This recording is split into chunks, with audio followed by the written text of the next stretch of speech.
Hello and welcome back to KXAM Plus. Thanks so much for joining us. Of course, if you're watching us live, it's Thursday, and that means we have our Freddy's Weekend Watch segment with our KXAN meteorologist, Freddie Vela. Freddie, thank you for joining me. How you doing? I'm doing great. It's the weekend. We get everything going for the weekend, and the weekend is actually looking fantastic for all the outdoor events. Whether you like it hot, whether you like it cold, we're going to have both for you, which is great news for, lovers of the heat and the cold. Yeah, once we get to fall time, it makes our weekend watch events even better to enjoy because you have outdoor events, you have indoor events, whatever you feel like, we have them here for you. As long as it's not 100 degrees outside, I'm good. Yeah, me too. Well, Freddie, let's jump into our weather for this weekend. Yeah, so we have a lot going on with what's going on weather-wise. Let's talk about it. Our Saturday, we're going to hit 88 degrees, which is just down to a couple of degrees from what we're going to hit on Friday, which is going to be a record temperature of 90 degrees on Friday. But as we get into Saturday, we'll hit about 88, and then temperatures are going to drop. That's because a front is expected to come through Saturday into Sunday, and that means on Sunday, the high will only be 67 degrees, which is going to be wonderful. Sunny on both days. We are not expecting rainfall with this front that's going to come in because we just don't have a lot of moisture up in the atmosphere. So that just isn't going to be conducive to any type of showers that are going to come in. Overall, we do expect for us to remain cooler. And on Sunday, it'll be a tad windier with wind gusts hitting around 30 miles per hour. So, we may have to watch out just a tad. But other than that, the weekend is still going to look fantastic. Other than the wind, it's still going to be a great, weekend overall. And look, I'll play this out throughout today and then tomorrow. You're going to see that we're going to stay sunny the entire time. Now, we have had some fog early in the morning. Looks like that's going to continue as we get into early Friday morning. You could see a few pockets of fog that'll build up, but nothing like what we saw this morning where we had that dense fog advisory for many spots. I think tomorrow we'll have a little bit less fog overall. So no matter what you decide to do, it's going to be fantastic. Any rain in the forecast this weekend? No, none whatsoever. And in fact, I think while that's good for all the weekend events, I think for Central Texas, we're looking at the sky wondering when is the next chance of rainfall going to come.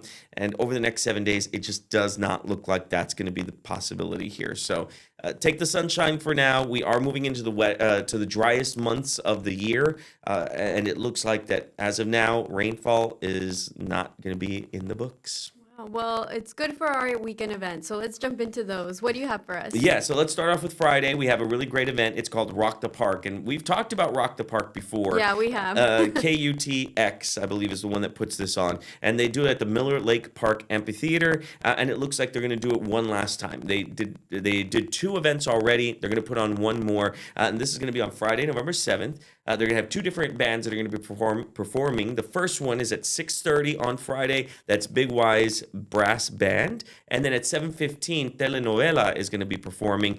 And it's a free concert, free for the entire family. You can bring your pets as well. They ask that you leave them on leashes. Bring a blanket, bring water, and just come in and enjoy some really great time. Yeah, I think a really great time. A really great time. I think when I was reading the article, it also said that they encourage picnics. So bring your own food, water, drinks, snacks. Yeah, now they are going to have food trucks on site, but they do encourage you to also bring a little picnic if you want. Make this an event for the entire family. Remember, though, sunset is now around 5:30, 5:45. So it may be a little darker, but they do have lights out there so that way you and your family can still enjoy. But this is a great way to get out, get with the family, and it's still getting at least cooler at night, even with the heat during the day. So I don't think it's going to be a big deal. I think you're still going to be able to go and enjoy. Yeah, before it gets even more chilly here in Central Texas, go out and enjoy this beautiful weather we have this evening. Absolutely. Now, I have the next event that I want to talk about. This one is a Charlie Brown Christmas. It's Christmas time, a lot of people saying, wait, Thanksgiving. Well, Zach Theater, they're ready for all the Christmas stuff. So this is a Charlie Brown Christmas.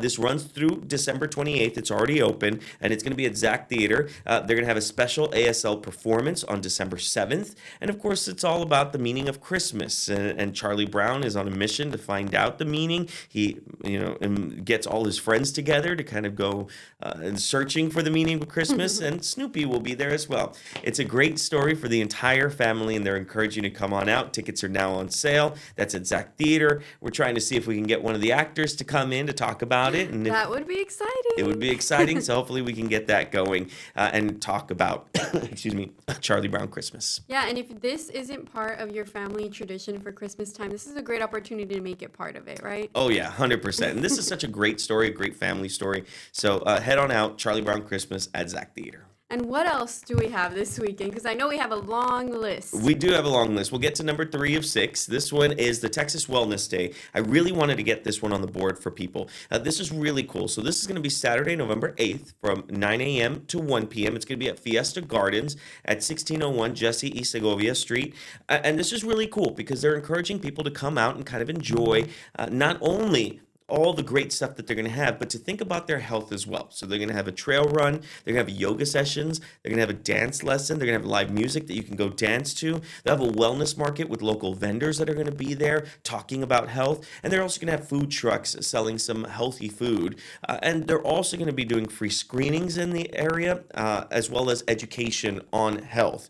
And so this is pretty much all-encompassing health and wellness, and they're encouraging everyone to come out and be part of this at Fiesta Gardens. Yeah, take the family. Holidays are around the corner. You want to make sure your health is in tip-top shape so that you can enjoy family time and holiday fun, right? Of course. And as we mentioned before, Saturday is still going to be a bit warmer outside, so it's good to head on out. But if you're wondering around what time that front's expected to arrive, let's go ahead and play this out a bit more so you can actually see. As we can tell here with our Texas radar and satellite, you can actually see that front starting to push through essentially around midnight, a little before midnight. So it's still going to be warm outside, but you may see that wind shift just ahead of the front. And as it finally starts to push in, and then we'll start to feel the colder air filtering through. As I mentioned before, no rainfall. Most of that should remain along the coast and farther to the east of us. So as we look at temperatures for Monday morning, Chilly. temperatures are going to be cold, down in the 30s. Thankfully, it won't be like that on Sunday for any of these events. But Monday morning, it is expected to be very, very cold, down in the 30s. We're going to drop below freezing in the hill country. But the wind chill, you mix in not only the cold air, but how it's going to feel outside. And look at that. It's going to have a wind chill of below freezing for everyone. So if you head to that Christmas musical event, you'll wake up Monday morning feeling like you got transported into Christmas time.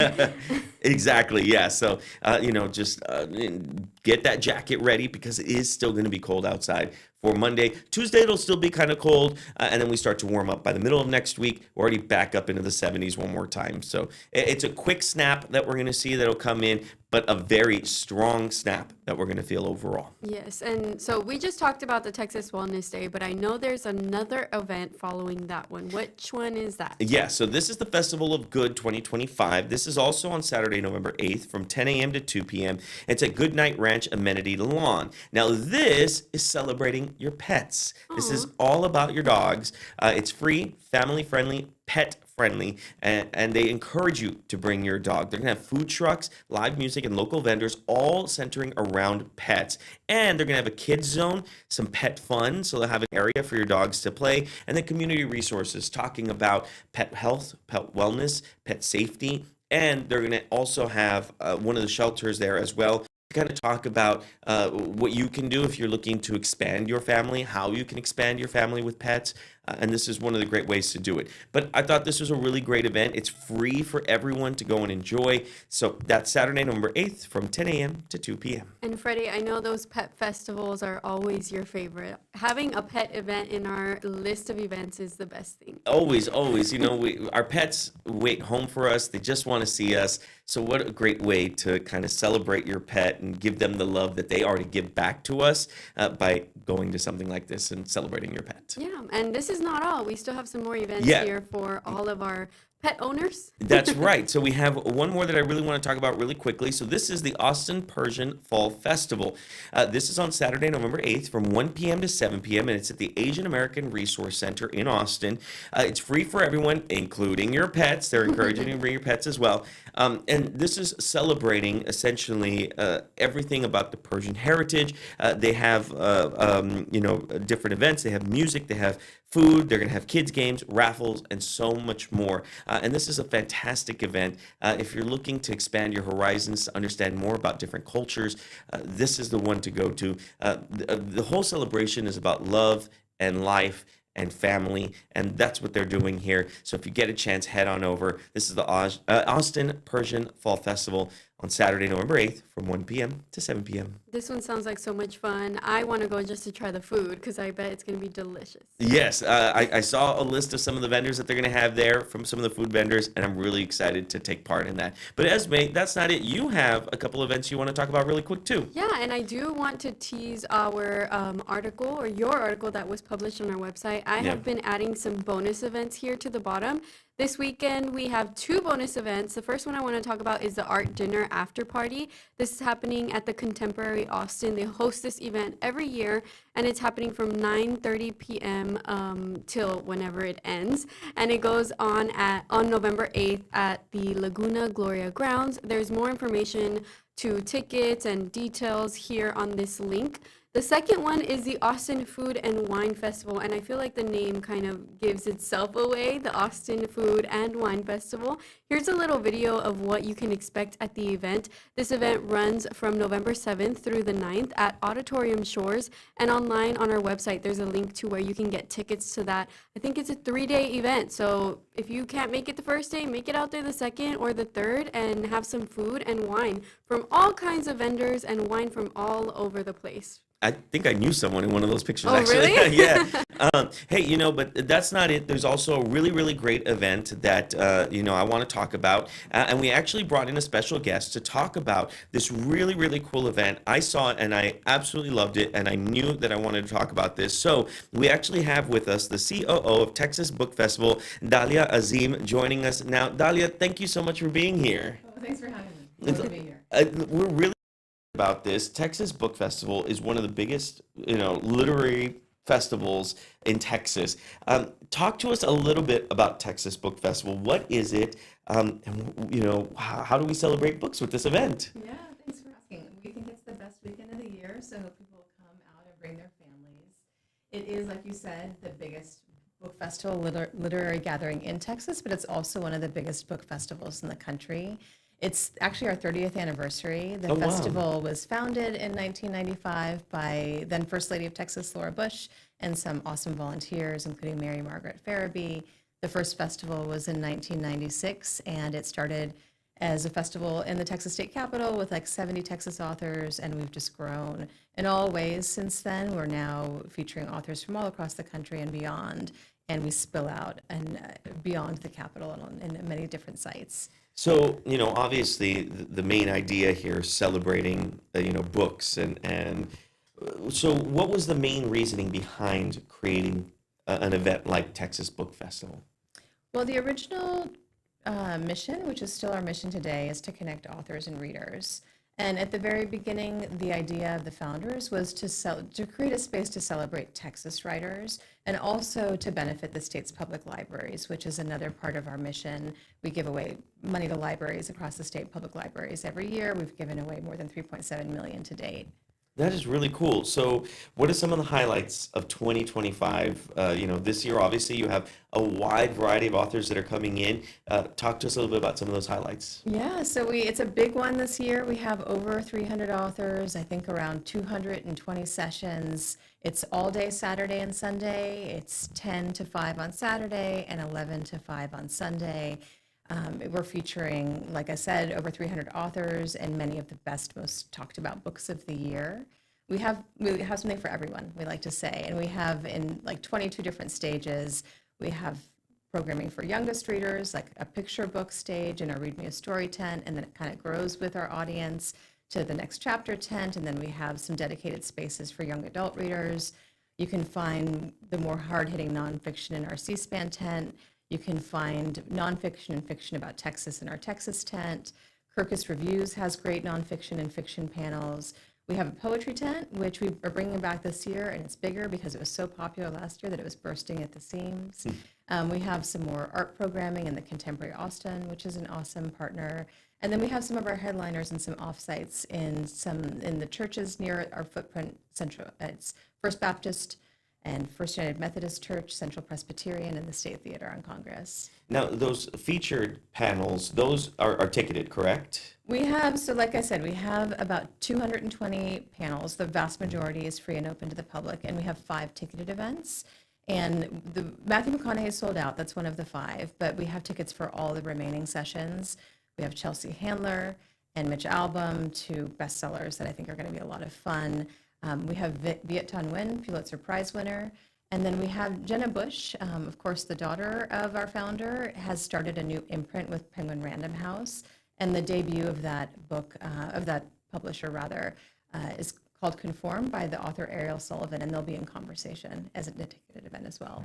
So let's talk about the schedule and the layout here. You said that, not only are we going to be able to possibly attend some of the panels and some of the different areas, but you were also able to get autographs or signatures of some of the authors. Is that correct? Yes, almost every author, unless there's some reason that they don't want to, will do a public signing after their session. So we have a huge book signing tent, and you can find most authors there 15 minutes after the end of their session. And then it's right next to our Book People sales tents. So you can get your book and go in and meet your favorite authors and get your book signed. So all of this is happening around the Capitol. Is that correct? Yeah, in and around the Capitol. So we have a lot of spaces inside the Capitol Extension where you can find us. And then we close off the streets. We close off Congress Avenue from 7th to 11th Street. And then 11th Street we close off from Colorado to Brazos. And then we're going up Colorado, and then I mentioned some of our off-site venues. So How- find us in a lot of places. How important is it to have an event like this for, readers and maybe beginners alike? Yeah, well, we believe in connecting authors and readers and celebrating the power of reading. I think reading is really transformative. It really brings you into other people's perspectives and just, cultivates empathy. I think beyond that, as we all know, with legislation in the state and beyond, the culture of reading is under attack. And so we feel like our mission is more important now than ever to really just, to uplift books and authors and make sure that we continue to cultivate the next generation of readers. Dahlia, you have some books in front of you right now do. that we can see, but I'm sure our guests want to see what they are. Can you please show us a couple of the books that you have in front of you? Yeah, I brought just, a few highlights off the pile. Like I said, so many, hard to choose favorites, but some that I'm excited about. Central Texas author Jen Hatmaker has this amazing memoir called Awake, and you can find her at the festival this weekend. There is a nonfiction biography on Toni Morrison and essentially the way that she transformed publishing when she was an editor. And so it's called Toni at Random, which is fun. Toni at Random House is essentially what it's about. I'm a big fiction reader, so some fiction I'm really excited about is Amity. It's the second book by best-selling author Nathan Harris. This is a debut I read early in the year and really loved, Big Chief by John Hickey. And then a little self-promo. I'm super excited to be in conversation with 2 Austin-based authors, Emily Hunt Kivel and Fernando Flores in the Texas Tent at 2 on Saturday. These are 2 very unusual takes in the Lone Star State that I think will be a lot of fun to be in conversation with them. That looks like so much fun. And to get the opportunity to get your book signed by some of your favorite authors is an opportunity that you cannot leave behind, especially this weekend. So I have a question for you. So you said it's the 30th year. Mm-hmm. Let's say we're a first-time attendee. How do we maximize our time at the event? Like, how do we make sure that we get to really fully enjoy everything? Yeah, it's a good question. I mean, I think first and foremost, wear comfortable shoes because we cover a lot of ground and you're going to do a lot of walking. You can plan ahead to some degree. Actually, our printed schedule just landed in the Austin Chronicle. It hit newsstands today. We also have our schedule on our website. So however you like to plan, you can go ahead and find some of the favorite sessions that you're looking forward to. I also always recommend just wandering around and discovering panels and new authors because I think that's a lot of fun and leaving space for that is great.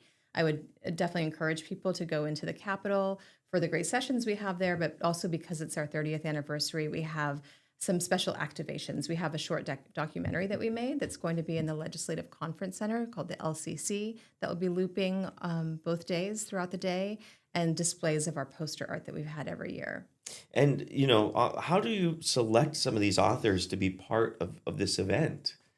Well, it's always hard, and that effort is really led by our awesome literary team, our literary director, Hannah Gable, and director of youth programs, Michelle Hernandez.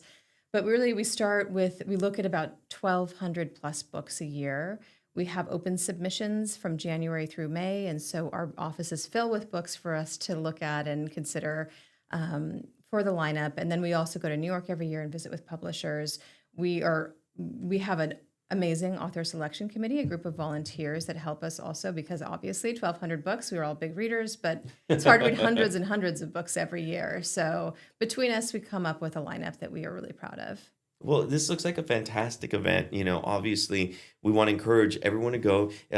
Most of it, other than the ticketed events we talked about, are absolutely free to be able to attend all of this. So do you want to give us the details one more time? When is it? Where is it? And how can people attend? Yes, thank you. So it's this weekend. It's November 8th and 9th, Saturday. We are from 10 to 5 p.m. and Sunday from 11 to 5 p.m. In and around the Texas State Capitol. You can kind of come into it wherever. You can come into it from any angle, essentially. We have free parking at the Capitol Visitors Garage, so you may want to park there, or we always encourage people to take public transportation. Cap Metro is great. And yeah, just plan for full, inspiring days, both days if you can. It's like you said, Freddie, it's going to be a beautiful weekend. Of I hope course. to see people out there. So we have a link on our website as well in case you get a little lost. You can definitely go on to my Weekend Watch article. The link is on there. They'll take you directly to their website, and that way you can check it out. But Dahlia, thank you so much for coming in and talking about this. And I'll be out there, so I'm really excited. It's my first time to be able to be part of the Texas Book Festival. Awesome. Glad to hear it. So I'll see you out there. Awesome. Thanks so much. Yeah, thanks for joining us here in studio too. We always want to have our guests here in person, and it's so much fun to have you here and chat with you. Again, for anyone that wants more details on all of the events that we went through this episode, they're all on Freddie's article. You can find it easily on the homepage at kxan.com. And as well as those bonus events, there's some links to event details at the very bottom of the article. Once I get there, there's a lot of events this weekend. Here it is. So you just visit our website, kxan.com, and find all of the details. Freddie, thanks so much for joining me here on Freddie's Weekend Watch, and we will see you next weekend. Bye, everyone.